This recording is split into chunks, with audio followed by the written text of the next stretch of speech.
Hello, you're on the Ruslan Belov channel. Today we'll discuss the situation in Ukraine as of July 15th, 2025. A huge number of very interesting events took place today, so let's get started. And before we begin, I sincerely ask you to subscribe to the channel if you haven't already. This really helps the channel grow. Thanks to everyone who subscribed. Now let's move on to the line of combat contact. The Russian Federation continues its summer offensive. Russian units are advancing quite successfully. We'll start with the South Donetsk direction, with the settlement of Voskrasena. As you can see, today we've colored the map in favor of the Russian army. Voskrasena is now fully marked as under the control of the Russian armed forces. But when it comes to Voskrasena, there are, of course, a few points I want to draw your attention to. This is what Voskrasena looked like as of yesterday. By the end of July 14th, 2025, today a full coloring was applied based on 2 points. First, there's a report from the Russian Ministry of Defense stating that the Vostok troop grouping has completely cleared the village. Second, there are video materials published by Telegram channels affiliated with the Vostok group. In these videos, we can observe how the combat unfolded for Voskrasena, how the assault was carried out, how artillery preparation was conducted, and how the clearing of the settlement was carried out using FPV drones. This news appeared at around 11 a.m. Moscow time. Based on this video, most mappers have updated their maps accordingly. However, there's a small detail worth noting. Let's look at it in slow motion. Here, we can see Russian soldiers raising a flag near a certain building. And literally a second later, the camera cuts to a different view of Voskrasena. But in fact, the place where the flag was raised and the following camera shot are from completely different locations, with no geographical link between them. Throughout the video, there are several clips where Russian soldiers raise flags, but the OSINT community tracking the special military operation was unable to geolocate any of the buildings where these flags were raised. In other words, the video is a compilation. It's very possible that Voskrasena is indeed under Russian control, no questions there. But the video presented as proof shows locations that have nothing to do with Voskrasena.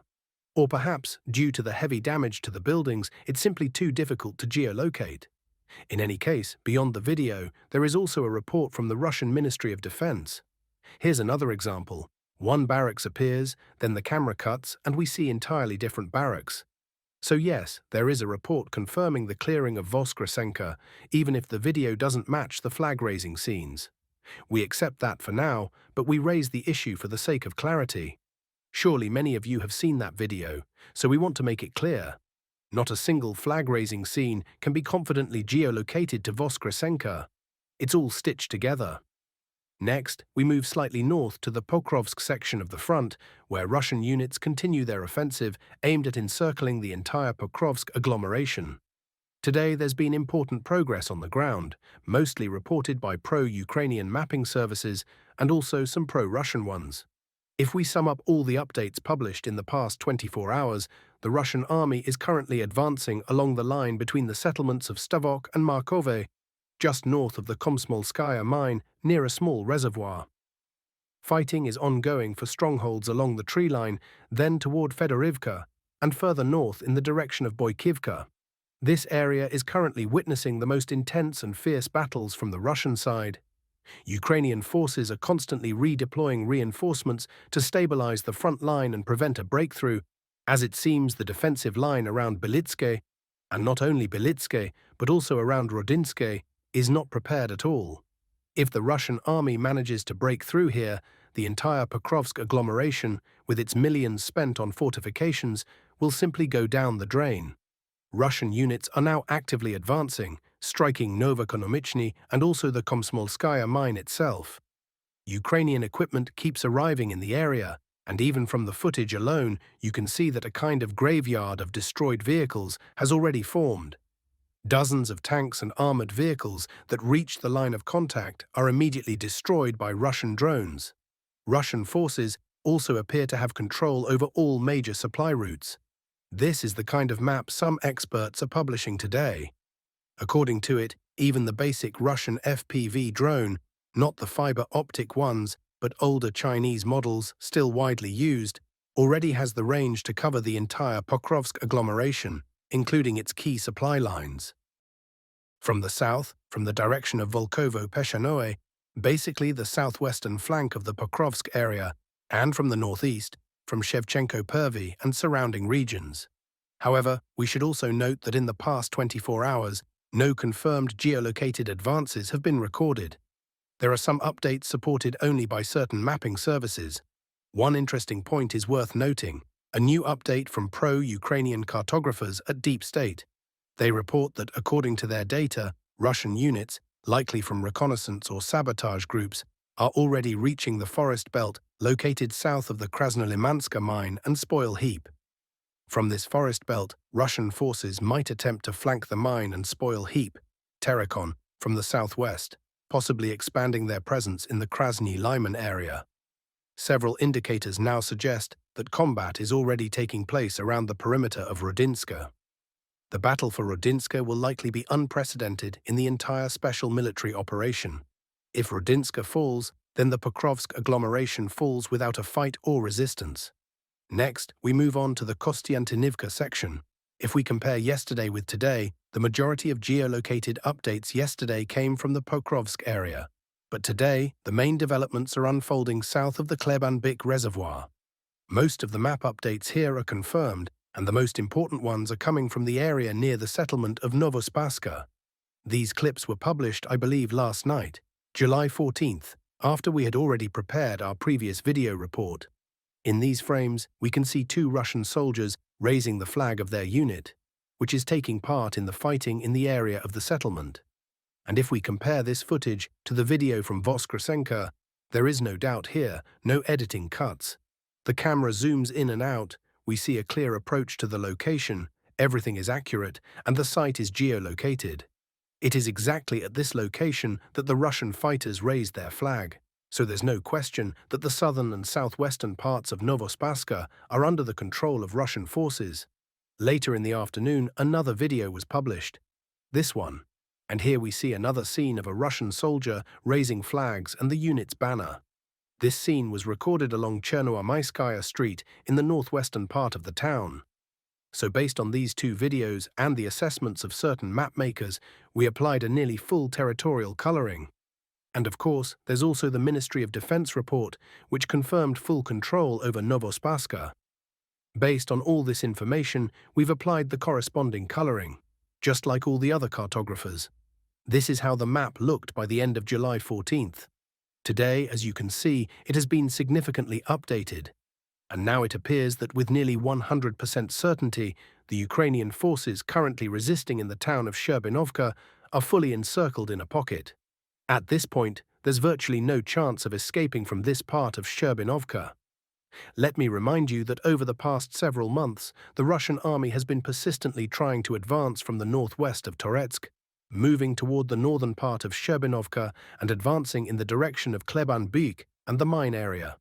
Based on all the geolocations received during May and June, we've applied the relevant coloring. Today it's Novospasca, and very likely tomorrow or the day after, it'll be Sherbinovka. Most likely, during the past night, Ukrainian forces began withdrawing their garrison from Sherbinovka. There are currently no geolocated confirmations of this, but it's highly probable that by the end of this week, the Sherbinovka pocket will no longer exist. It will be eliminated, and combat will shift to the northern part of Sherbinovka, as well as toward the outskirts of Katerinivka and Klebanbyk itself.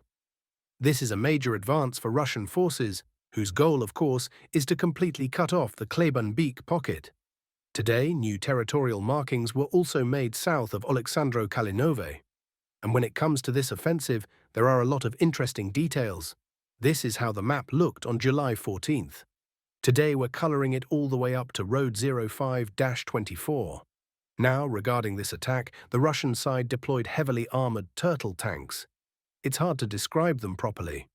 What words can you even use? It's basically some kind of Russian innovation. Not a new tank. It's a basic T-72, but modified with so much additional armor that no FPV operator from the Ukrainian side could penetrate it. Later, Ukrainian sources and individuals close to the situation reported on social media that it took 60 FPV drones to stop one of these heavily armored Russian tanks. The T-72, with this unique armor, survived 60 direct FPV drone hits from the Ukrainian armed forces. And most importantly, according to the Ukrainian author, even that didn't stop the Russian tank. The tank kept moving. The only thing that finally stopped it was a landmine. It drove over a mine, possibly at an unlucky angle, and that's what halted the super-armored tank. Had it not hit the mine, it might have kept going all the way to Kyiv. That's the kind of story this was. Several points were geolocated based on this incident, which led to updated map colorings. So today we already have some confirmed developments, including Russian entry into Alexandro Kalinove and virtually full control over Highway H20.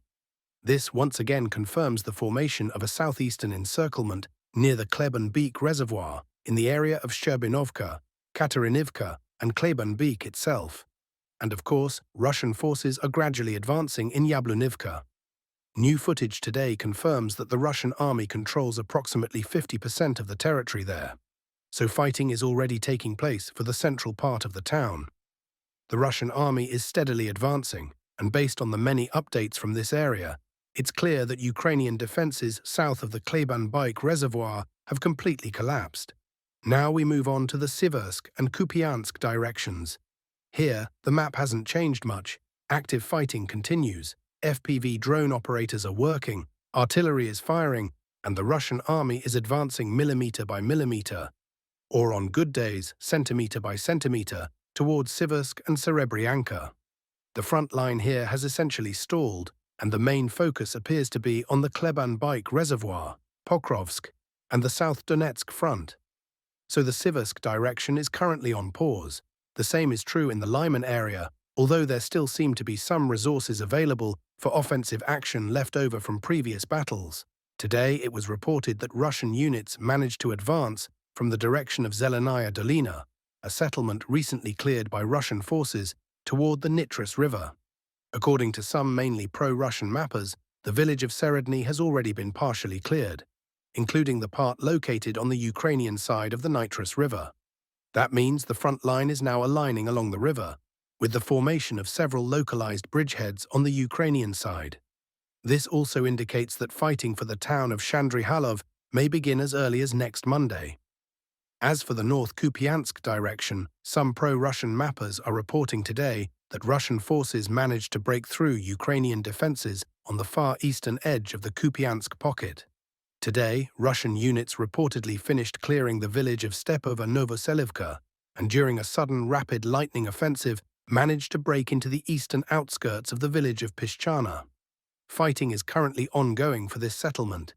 In the northeastern part of Kharkiv region, new map updates are being made primarily in the area around the village of Kamenka. Ukrainian footage was published showing FPV drone strikes on Russian saboteurs who were apparently attempting to enter a large forested area. We won't show those clips here due to the graphic nature of the footage, but they do confirm that the territory east of that location is likely under Russian control. The Sumy front remains unchanged today. However, several trusted Russian experts and Telegram communities have reported that Russian forces have fully cleared the village of Yunakivka. It's possible that the Russian Ministry of Defense will confirm this tomorrow.